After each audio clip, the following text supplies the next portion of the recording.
Hello everyone, Neagat here. Welcome to another match of Littlewargame on Jade Wadi. In the bottom right corner of the map, we have the opponent CpS playing.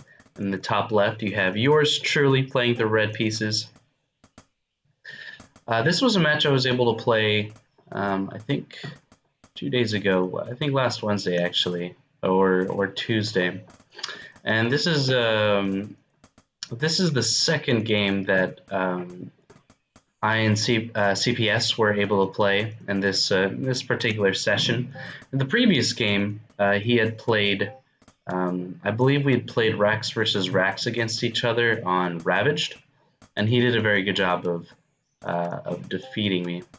So this game, I host this game, and I decided to go for a little bit of a larger map to, you know, to make sure that what am I trying to say? To make sure that I can get a little bit more space between my opponent.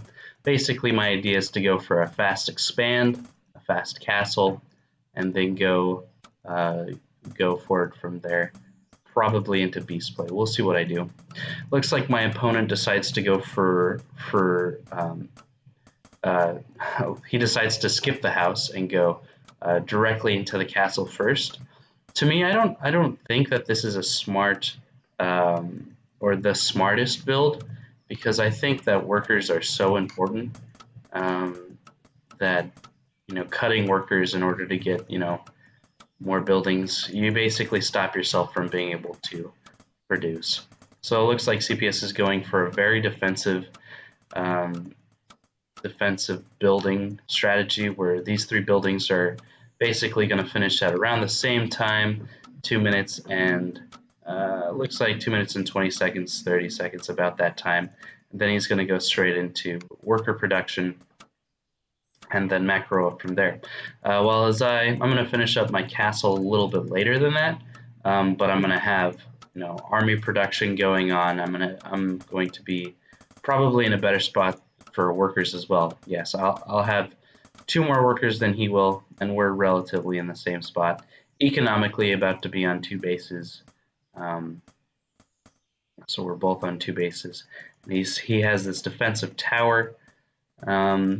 Makes sense, especially if I decide to go for maybe like a 1 base all in. This tower is very good to defend against that. But this map is so large that I don't see the. I guess I just don't see the logic in going for an all-in. It takes too much time. Where if we were playing Ravaged, or a smaller map, where the distance between bases isn't as large as on Jade Wade, or Jade Wade, I should say rather, then maybe going all in would be more enticing. So I produced this wolf here. This first wolf is basically a scouting wolf to see what my opponent is going to try and do. Still on 2 bases. I kind of have to make a choice here, but I'll make the choice with this one wolf. I kind of have to make a choice eventually whether I'm going to go for a 3rd base, maybe greedily, or if I'm going to try and stay on 2 bases, get an army, and then try and deal damage to my opponent that way. So my opponent should be able to see by now that that I'm going into beast play. All he'll have seen are these 2 buildings here, which is pretty much all the information he has anyways from seeing my wolves. So he's going to know I'm in beast play. He's not going to know how many bases I'm at right now.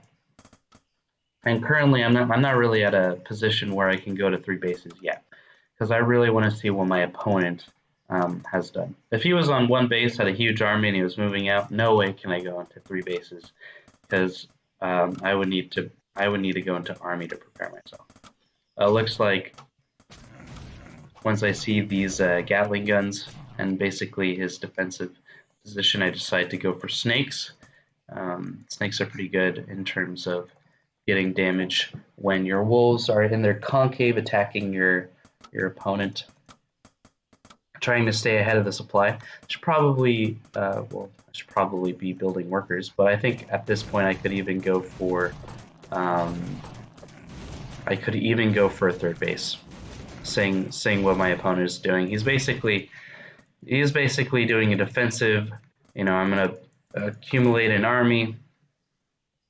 I'm doing an offensive, trying to scout and keep your army at home.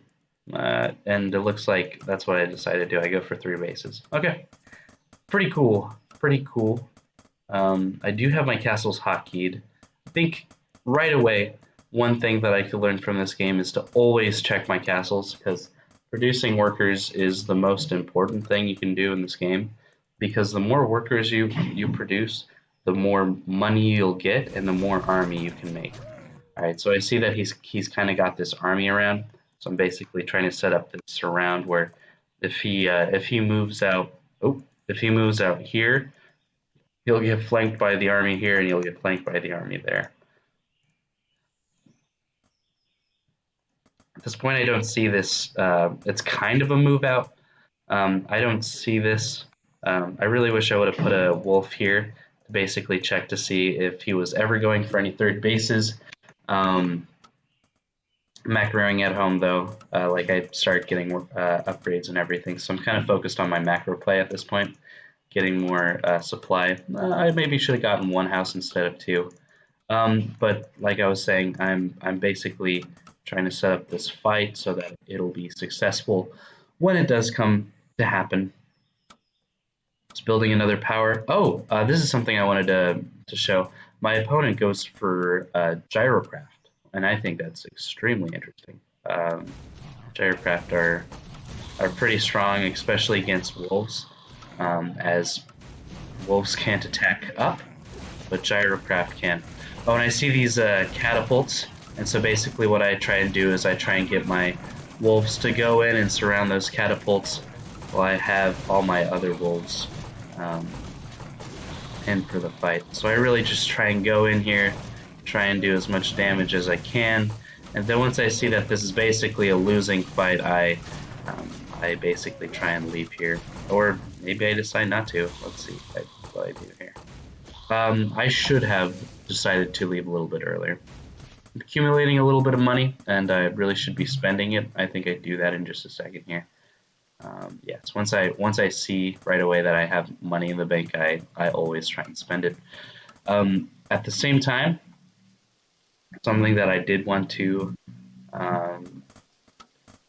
point out is that I go directly into my tech. So once I saw that attack didn't work and that he has Gyrocraft now, I decided, okay, I need to get a fortress. I need to start going for dragons, because that is going to be my next unit of choice, and my next most powerful unit that I can get on the field. Once I see that, so this is an interesting decision for myself as well. I saw that he had destroyed my army, and I was really worried about a potential move out, because he's got this potentially very strong force that he could bring over with a lot of workers. Definitely scared of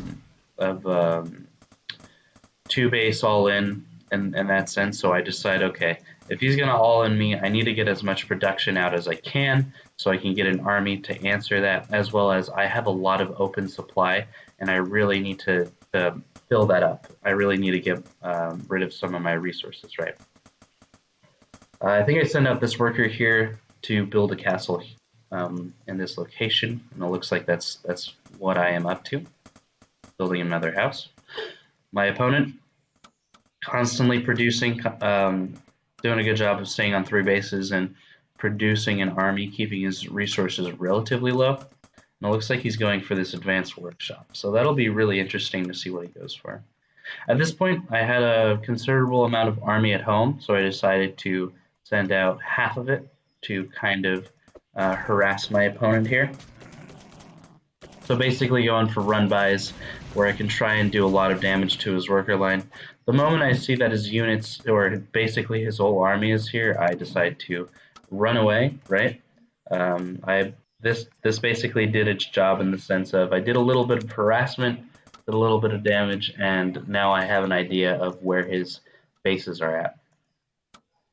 So I put that to the side for now. He's going for more production. and he's also going for this move out here. So he's really got a pretty strong army at this point. If he threw in some workers as well, this would be pretty much unstoppable, I think. Which it looks like he might be doing, but workers and their ability to auto repair is pretty strong. So what I decided to do as well is, what's better than, harassment? Two-pronged harassment, where I have two forces that can move out and attack at the same time. And so that's basically what I try and set up with this army here, while at the same time accumulating an army and going into dragons. My opponent is going for his fourth base, I'm finishing mine. And so at this point, I am going for two-pronged harassment, where I move in this army, I move in this army, and it just happens to be that at the same time, my opponent CpS is moving out with his army. And so I stop him from acquiring the fourth, I stop him from moving out, and while this is all happening, I'm attacking his third base. So I believe at some point I take control of this army here, or maybe I just let it die. Yeah, it looks like I didn't do a good job of controlling that. But at the same time, I'm doing a good job of harassing his third base, so stopping him from getting his fourth, stopping him from getting his third, getting another force of units out here so I can go for this two-pronged harass. I think this gives me a lot of efficiency in the sense of I am stopping my opponent from doing anything that he wants to do, while also teching up, also making sure that I am in a place where I have good upgrades and ready to meet his army. So again, I move in, I decide, there's no reason for me to idle, and then I see his army comes. So when I get these dragons out, I know that the only threat to the dragons are these gyrocraft. When he built his airship, he didn't go for any ballista. I didn't know that he didn't go for any ballista, but I know personally that these gyrocraft are the only units he has that can shoot up. So these dragons do a very good job of making sure that he cannot really go and attack me. It's at this point that he realizes that his base is under attack by this large army, and that's what I was trying to accomplish earlier when I sent those raiding forces out, to be able to have an army that would do a good job of harassing and destroying his home. Looks like Rhinus has just respond to that. Rhinus has a replay he wants me to review, and I make daily content every single day, so if you want to check out some of the reviews that I make, just subscribe to me and you'll be able to see that. So at this point, I'm saying that these dragons are pretty good against these gyrocraft, right? He's got workers repairing them, but if you take a look here, I may be wrong, but a lot of the time, yeah, these workers are doing a really good job. But I'm trying my best to just get these gyrocraft destroyed with my dragons. I'm constantly trying to produce more and more dragons here, really try and stop my opponent from doing anything successful. At this point, I really don't care that I'm losing this production or that supply, because I have production available, and I have plenty of supply at this point. So I'm basically, trying to clean up his base, while also trying to make sure that he isn't able to move forward. I have 4 dragons against his 4 or 5 gyrocraft. He's not going to be able to do anything at home. I have these wolves that'll totally destroy his workers there. There's not much he can do, and I'm constantly producing here. I think I decided at some point to send out workers to build more bases, because I have to do something with all this money, right? And so it's sad because I lose my mining on my 4th base, but that is okay because he is only mining on 1 base at this point, and not even that. He's not mining at all, and so his ability to repair will diminish as he loses resources. And then for me, it's just a matter of making sure that I get this dragon count high. Which I can do because I can afford to lose all this stuff, and I'm purely in a good spot, with all these dragons to just go in And so at this point, I have enough dragons to basically one-shot these gyrocraft, and that's essentially what I try and do. He's got workers here, but when I have this many dragons and I can just one-shot gyrocraft just like it's nothing, there's basically nothing he can do. He runs out of resources to repair with. That's just too bad. And I kill his gyrocraft. There's nothing he can do about my dragons anymore. And it's just a matter of killing his army and killing his base. So GG to my opponent. Really well played. I really enjoyed how I was able to get that double-pronged harassment going, and then how I was able to basically destroy his base and really force my opponent to go on. Like I said earlier, if you enjoy my content, please stick around. I make videos every single day, and that's just a great way to grow our community in Littlewargame, to advertise that this game is amazing and there's amazing people playing. There's some pretty awesome strategies to go for. All right, I hope you guys have a great day. Goodbye.